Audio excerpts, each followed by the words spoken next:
Hello students, welcome to our channel. आज के इस वीडियो में मैं आप लोग को बहुत ही बढ़िया टॉपिक पढ़ाने वाला हूं और आज का हमारा टॉपिक है फंक्शंस ऑफ मैनेजमेंट अकाउंटिंग। तो इस क्वेश्चन में आपको कितना कंटेंट देखना होगा, क्या एक्सप्लेनेशन देना होगा, वो हर एक चीज इस वीडियो में मैं आपको बताने वाला हूं। तो ये वाला वीडियो आप लोग एंड तक जरूर देखना। आगे बढ़ने से पहले मैं आप लोग को बता दूं कि अगर आप लोग ने हमारे चैनल को सब्सक्राइब नहीं किया है ना, तो इसमें आपका ही नुकसान है, बिकॉज इसी तरह के काफी सारे वीडियोस हम लोग आपके लिए लेके आने वाले हैं। तो जल्द से जल्द आप लोग हमारे इस चैनल को सब्सक्राइब कर दो। तो चलिए शुरुआत करते हैं आज के हमारे इस टॉपिक की। तो बात करें फंक्शंस ऑफ मैनेजमेंट अकाउंटिंग की, तो इस वीडियो में मैं आप लोग को टोटल 6 अलग अलग तरह के फंक्शन समझाने वाला हूं। तो इसके हेड पॉइंट्स तो आपको बहुत अच्छे से आने चाहिए। अंदर का मैं एक्सप्लेनेशन दूंगा और अगर आप लोग ये एक्सप्लेनेशन को अच्छे से सुन लेते हो तो आप लोग खुद बना के भी लिख सकते हो अपनी एग्जाम के अंदर। तो पहला फंक्शन कौन सा देके रखा है? Formulating budget. नंबर 2 है classification and arrangement of data. Number 3 है presentation and interpretation of accounting data.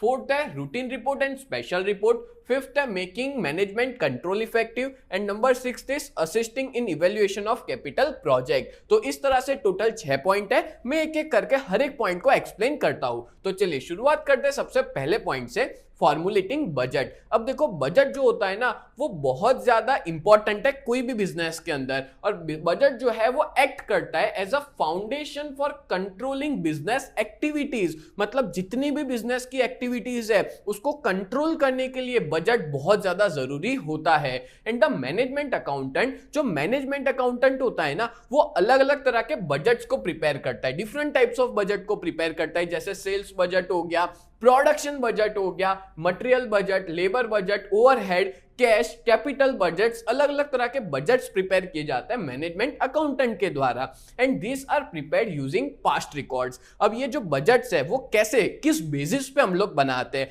तो वो बनाते हैं हम लोग पास्ट रिकॉर्ड के बेसिस पे, सेल्स फोरकास्ट के बेसिस पे, अवेलेबल प्रोडक्शन कैपेसिटी पे। तो इस तरह से अलग अलग तरह के हम लोग बजट्स प्रिपेयर करते हैं। And the process also involve setting business goals. और बजट का यूज करके हम लोग बिजनेस के गोल सेट करते हैं, एक प्रॉपर सूटेबल स्ट्रेटेजी बनाते हैं जिसकी बेसिस पे हम लोग हमारे टारगेट्स को अचीव कर सके।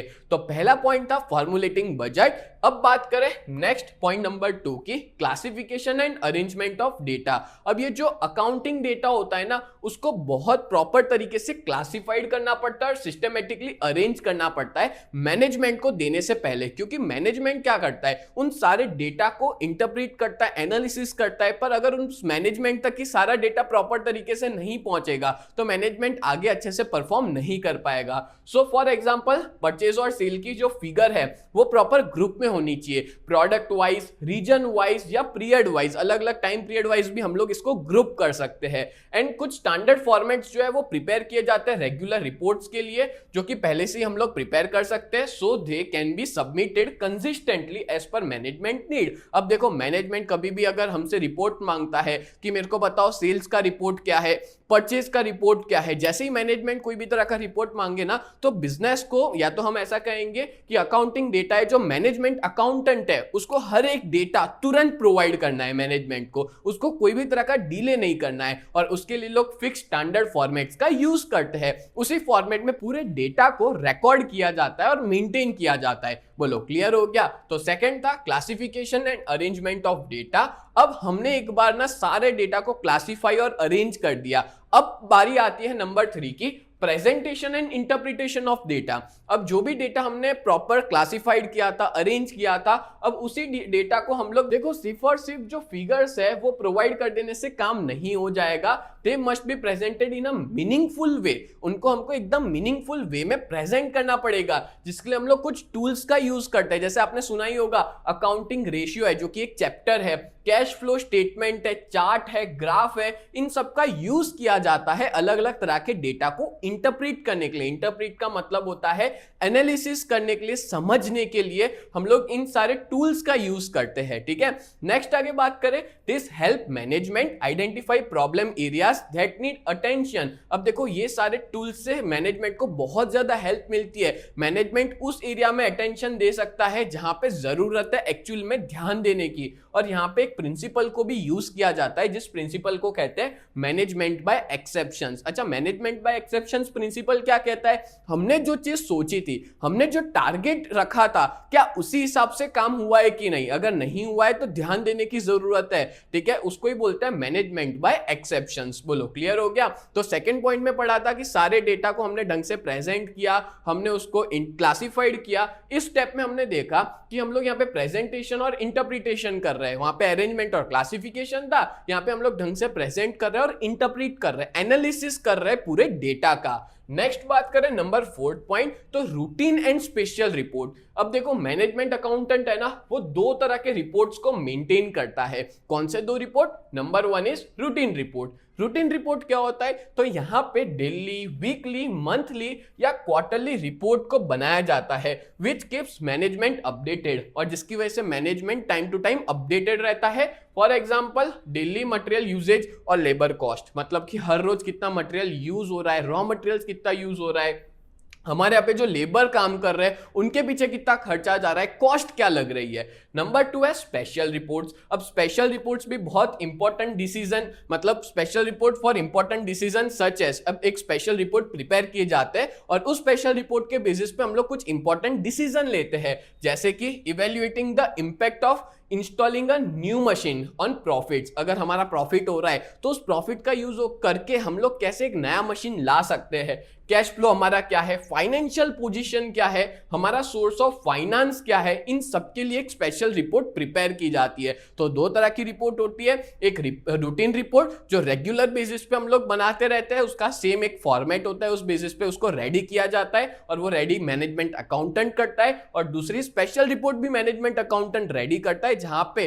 टाइम के हिसाब से हम लोग इस रिपोर्ट को रेडी करते हैं। जैसे मान लो नई मशीन लानी है तो एक रिपोर्ट रेडी होगी, हमारे बिजनेस का कैश फ्लो पता लगाना है तो एक स्पेशल रिपोर्ट रेडी होगी, हमारी फाइनेंशियल पोजीशन कैसी है, सोर्स ऑफ फाइनेंस क्या है, ये सारी चीज पता लगाने के लिए स्पेशल रिपोर्ट बनाया जाता है। बोलो, क्लियर हो गया? नेक्स्ट बढ़ता है नंबर 5 पॉइंट पे।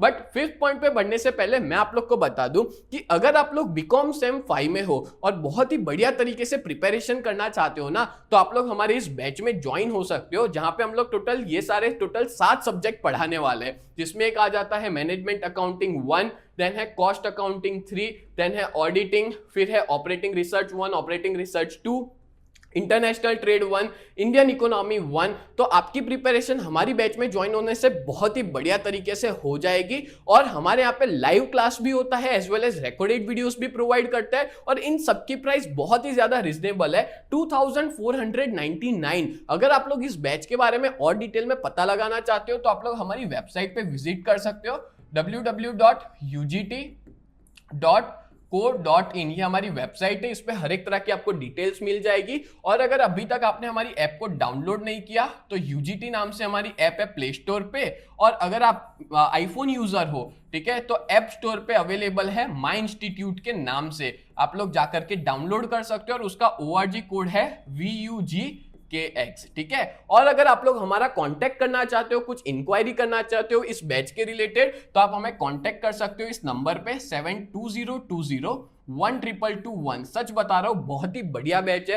काफी सारे बच्चे इस बैच में ऑलरेडी ज्वाइन हो चुके हैं और जिनकी प्रिपरेशन बहुत अच्छे से हो रही है, थियरी भी बहुत अच्छे से वो लोग कर रहे हैं, as well as practical sums की भी प्रिपरेशन बहुत अच्छे से कर रहे हैं। और सीधी सी बात, ये लाइव कोर्स है ना, तो यहाँ पे हम लोग आपके हर एक डाउट्स को भी बहुत अच्छे से क्लियर कर देंगे। और एग्जाम के व्यू पॉइंट से बात करें तो as per new education policy आपका जो पेपर पैटर्न है उसी हिसाब से हम लोग इस कोर्स के अंदर पढ़ाते हैं। तो जल्द से जल्द आप सभी लोग इस बैच में ज्वाइन हो जाओ, जिससे आपका रिजल्ट जो है वो बहुत अच्छा इंप्रूव हो जाए। चलो आगे बढ़ते हैं नेक्स्ट पॉइंट नंबर 5 पे।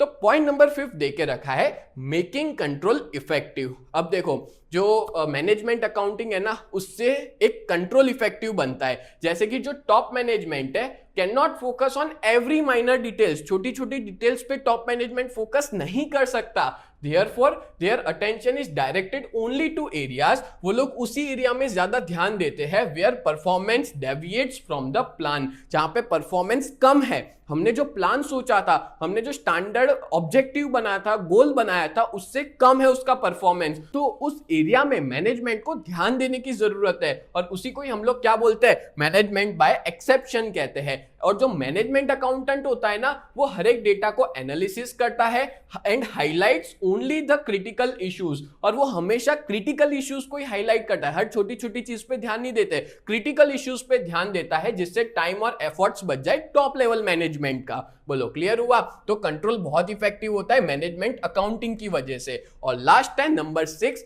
Evaluating capital project. अब आपको पता ही है बड़ी बड़ी कंपनियों में ना बड़े बड़े प्रोजेक्ट्स होते हैं, जैसे कि एक्सपांशन प्लान हो गया, या तो पुरानी मशीन को रिप्लेस करके नई मशीन लानी है, और इन सब के लिए चाहिए ह्यूज इन्वेस्टमेंट, बहुत बड़ा इन्वेस्टमेंट की जरूरत होती है। तो मैनेजमेंट अकाउंटेंट क्या करता है? मैनेजमेंट अकाउंट करता है इवेल्युएशन, यानी कि एनालिसिस करता है of this project by examining profitability. ये सारे प्रोजेक्ट के बारे में देखता है, समझता है, ठीक है, देखता है कि हमारी कितनी प्रॉफिटेबिलिटी होगी अगर हम इस तरह का प्रोजेक्ट ला रहे हैं। तो ऐसा नहीं है कि इतना बड़ा खर्चा एक बार में ही देखे बिना समझे बिना कर दिया जाता है, इसके पीछे बहुत एक्सपर्ट लोग की टीम होती है। खास करके जो मैनेजमेंट अकाउंटेंट होता है ना, वो इन सबका बहुत अच्छे से ध्यान रखता है, कितने फंड्स की रिक्वायरमेंट होगी, क्या क्या पॉसिबल सोर्स ऑफ फाइनेंस होंगे, कहां कहां से हम लोग पैसा ला सकते हैं, उस पैसे को कैसे यूज करेंगे, उससे कितना प्रॉफिट होगा, हर एक चीज को मैनेजमेंट अकाउंटेंट एनालिसिस इवेल्युएट कर लेता है। Then different alternatives are compared, और हमारे सामने बहुत सारे ऑप्शंस होते हैं, अल्टरनेटिव्स होते हैं, उसमें से हम लोग क्या करते हैं, जो भी बेस्ट ऑप्शन है जो रिकमेंड करेगा मैनेजमेंट अकाउंटेंट या मैनेजमेंट, वो हम लोग सिलेक्ट करेंगे। ठीक है, बहुत सारे ऑप्शंस में से कोई एक ऑप्शन को हम लोग सिलेक्ट करते हैं और उस बेसिस पे हम लोग एक्टिविटीज को परफॉर्म करते हैं। बोलो क्लियर हो गया? तो इस तरह से टोटल 6 फंक्शन है मैनेजमेंट अकाउंटिंग के। तो उम्मीद करता हूं ये पूरा वीडियो आपको बहुत अच्छे से समझ में आया होगा। तो ऐसे ही वीडियोस देखने के लिए आप लोग हमारे चैनल को सब्सक्राइब करें। तो मिलते हैं नेक्स्ट वीडियो में, तब तक के लिए bye and thank you so much.